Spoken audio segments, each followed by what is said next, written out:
स्वागत है आपका आपके अपनी YouTube चैनल एग्जाम पॉइंट पर। आज है 22 अक्टूबर 2024। आज हम करंट्स अफेयर डिस्कस करेंगे और इनकी इम्पोर्टेंट फैक्ट भी देखेंगे। दोस्तों, आप किसी भी एग्जाम की तैयारी कर रहे हैं तो ये वीडियो आपके लिए बहुत ही मोस्टफुल रहने वाला है। इस वीडियो के लास्ट में हमने आपके लिए एक क्वेश्चन रखा है जिसका आंसर आप लोग को कमेंट्स बॉक्स में देना है। आइए शुरू करते हैं। पहले नंबर का क्वेश्चन देख लेते हैं। विश्व आयोडीन अल्पता दिवस कब मनाया जाता है? सही आंसर है सी, 21 अक्टूबर को हम विश्व आयोडीन अल्पता दिवस मनाते हैं। आइए की पॉइंट देख लेते हैं। विश्व आयोडीन अल्पता दिवस 2024 का विषय थायराइड और कम्युनिकेशन है। विषय का विचार आयोडीन और इसके महत्व के बारे में जागरूकता फैलाना है। इस अवसर पर आयोडीन की कमी से होने वाले विकारों से बचाव के संबंध में जनसाधारण में जागरूकता लाने के लिए अनेक गतिविधियां आयोजित की जाती हैं।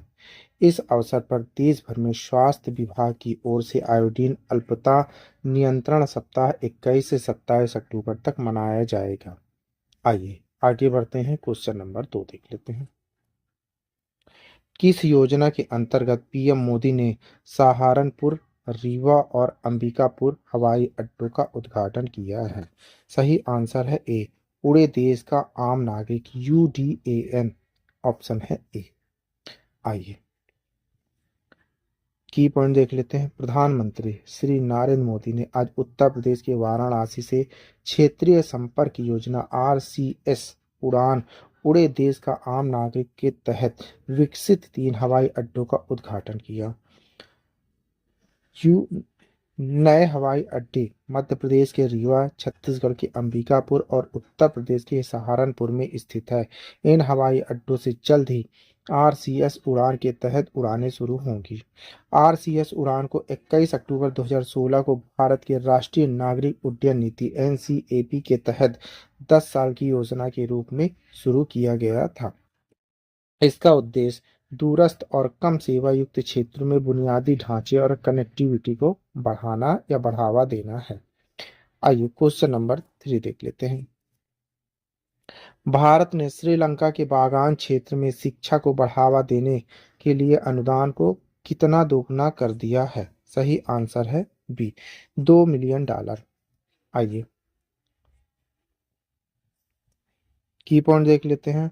भारत ने श्रीलंका के बागान क्षेत्रों में स्कूलों के उन्नयन के लिए अपने अनुदान को बढ़ाकर कुल 600 मिलियन रुपए, इंडियन 172.25 मिलियन कर दिया है। यह पहल भारतीय मूल के तमिल समुदाय के शैक्षणिक बुनियादी ढांचे में सुधार करने के उद्देश्य से की गई है, जिसमें मध्य, उवा, शबर, गमुआ और दक्षिण प्रांतों में 9 स्कूलों पर ध्यान केंद्रित किया गया है। यह कदम शिक्षा के क्षेत्र में भारत श्रीलंका द्विपक्षीय संबंधों को मजबूत करता है और पिछले वर्षों में शुरू किए गए विकास सहयोग की विरासत को आगे बढ़ाता है। यह अनुदान वृद्धि 18 अक्टूबर 2024 को भारतीय उच्चायुक्त संतोष झा और श्रीलंका के शिक्षा सचिव JS थिलका जयसुदारा के बीच राजनयिक पत्रों के आदान प्रदान करने के बाद आई है। आइए आगे बढ़ते हैं। क्वेश्चन नंबर 4 देख लेते हैं। सुदर्शन चक्र कोर का स्वलंबन शक्ति अभ्यास किस उद्देश्य से आयोजित किया गया है? सही आंसर है बी, स्वदेशी रक्षा क्षमताओं का परीक्षण करना। आइए की पॉइंट देख लेते हैं। दक्षिण कमान के तहत सेना की सुदर्शन चक्र कोर वर्तमान में झांसी के पास बबीना फील्ड फायरिंग रेंज में स्वलंबन शक्ति अभ्यास का आयोजन किया गया या कर रही है। इस अभ्यास का मुख्य उद्देश्य उभरती और विशेष तकनीकों के एकीकरण के माध्यम से सेना की युद्ध क्षमताओं को बढ़ाना है। यह अभ्यास 17 अक्टूबर 2024 को शुरू हुआ और 22 अक्टूबर तक चलेगा, जैसा कि एक रक्षा विज्ञप्ति में बताया गया है। सुदर्शन चक्र कोर, जिसे XXI के कोर के नाम से भी जाना जाता है, सेना की एक स्ट्राइक कोर है और इसका मुख्यालय भोपाल में है। अब आइए आगे बढ़ते हैं। क्वेश्चन नंबर 5 देखते हैं। पुस्तक mountain mammals of the world किसके द्वारा लिखी गई है? सही आंसर है बी, MK रंजीत सिंह के द्वारा।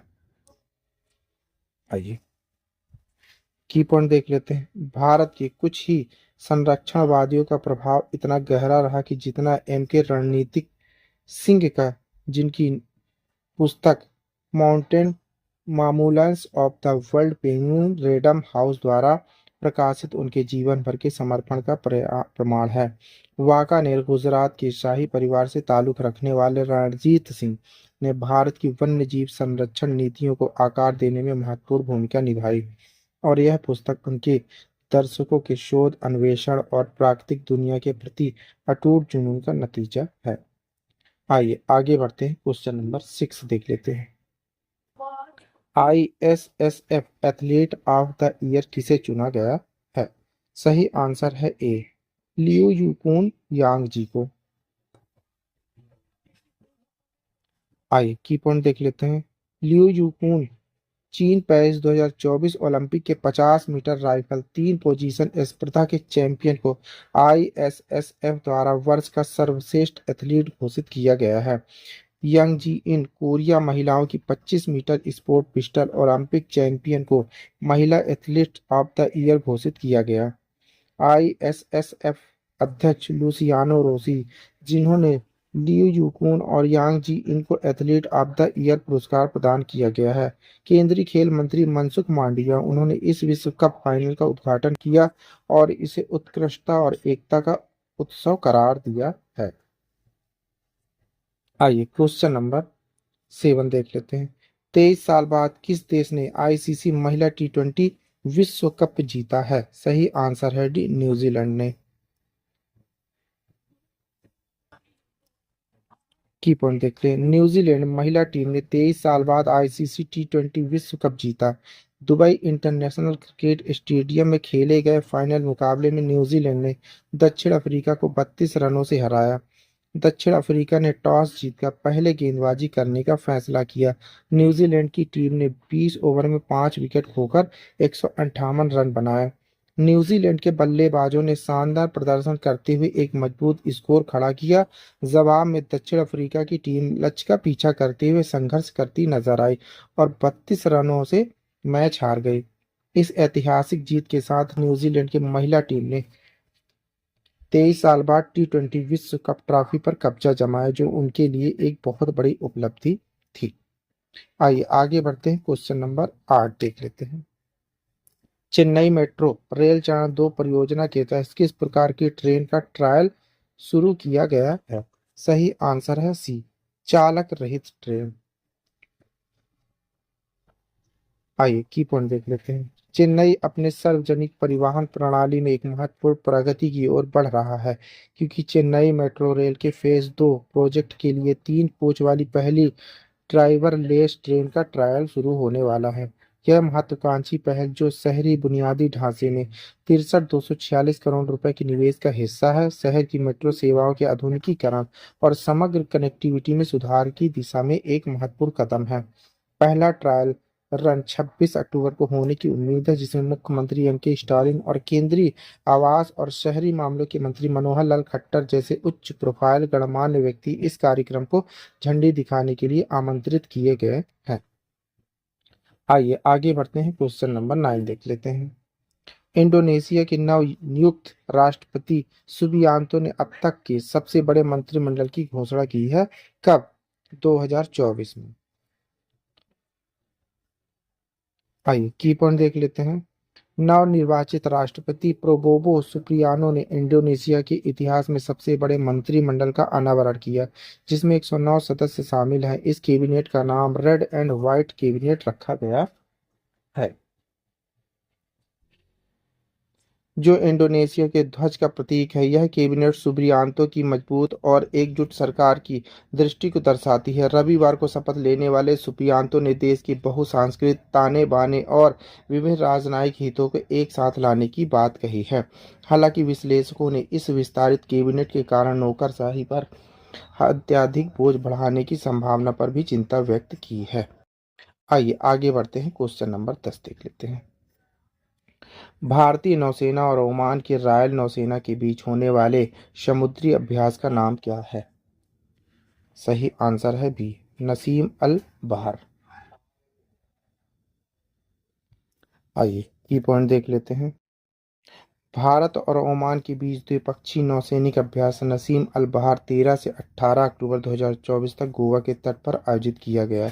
इस अभ्यास से भारतीय नौसेना आईएनएस त्रिकंद और डानियर मैरी टाइट पेट्रोल एयरक्राफ्ट के साथ ओमान की रॉयल नेवी के जहाज अल सीव ने भाग लिया। यह अभ्यास 2 चरणों में संपन्न हुआ। दोनों नौसेनाओं के कर्मियों ने विभिन्न विषयों पर विशेषज्ञ आदान प्रदान और योजनाओं पर चर्चा की।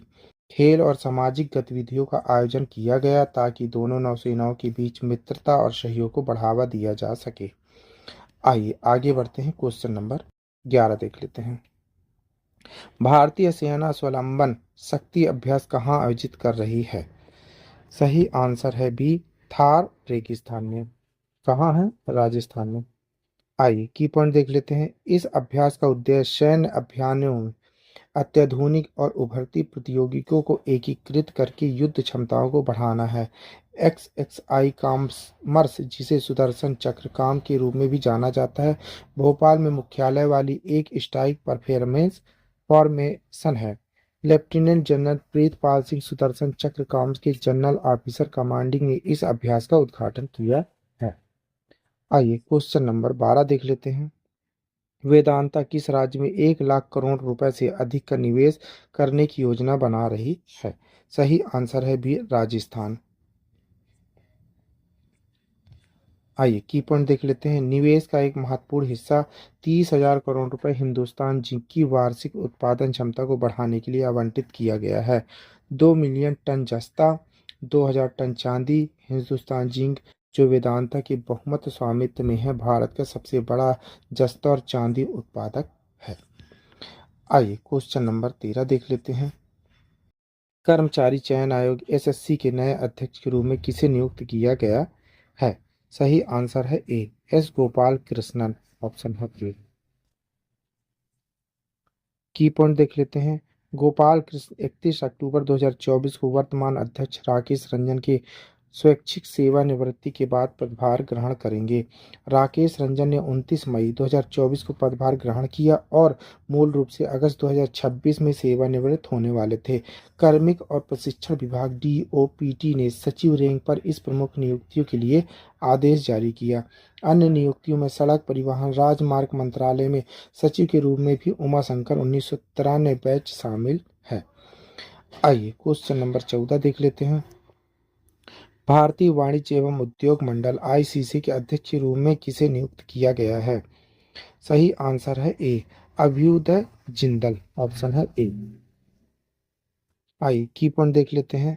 वह निवर्तमान अध्यक्ष स्थान लेते हैं और भारत में व्यापार उद्योग को बढ़ावा देने के लिए संगठन की भूमिका बढ़ाने का लक्ष्य रखते हैं। जिंदल ने आर्थिक विकास को बढ़ावा देने, नवाचार को बढ़ावा देने के विभिन्न हितधारकों के बीच सहयोग की आवश्यकता पर जोर दिया। उनका ध्यान व्यवसाय द्वारा सामना की जाने वाली चुनौतियों का समाधान करने, अनुकूलन व्यावसायिक परिवेश बनाने के लिए नीतिगत सुधारों की वकालत करने पर होगा। आइए लास्ट क्वेश्चन देख लेते हैं, 15वां नंबर। गोवा में आयोजित भारत ओमान द्विपक्षीय नौसैनिक अभ्यास नसीम अल बह में कौन सा भारतीय नौसैनिक पोत शामिल किया गया है? सही आंसर है बी, आईएनएस त्रिकंड। आइए की पॉइंट देख लेते हैं। अभ्यास के 2 चरण थे। बंदरगाह चरण 13 से 15 अक्टूबर पेशेवर वार्ता, विषय विशेषज्ञ आदान प्रदान पर केंद्रित था, जबकि समुद्री चरण 18 अक्टूबर से संयुक्त नौसैनिक अभ्यास शामिल है। समुद्री चरण के दौरान की गई गतिविधियों में सतत लक्ष्यों पर तोप दागना, निकट श्रेणी विमान रोधी गोलाबारी, युद्ध अभ्यास और समुद्र में पुनः पूर्ति दृष्टिकोण RASAPS शामिल थे। आइए आपके लिए क्वेश्चन है, देख लेते हैं। इसी क्वेश्चन का आंसर आप लोगों को कमेंट्स बॉक्स में देना है।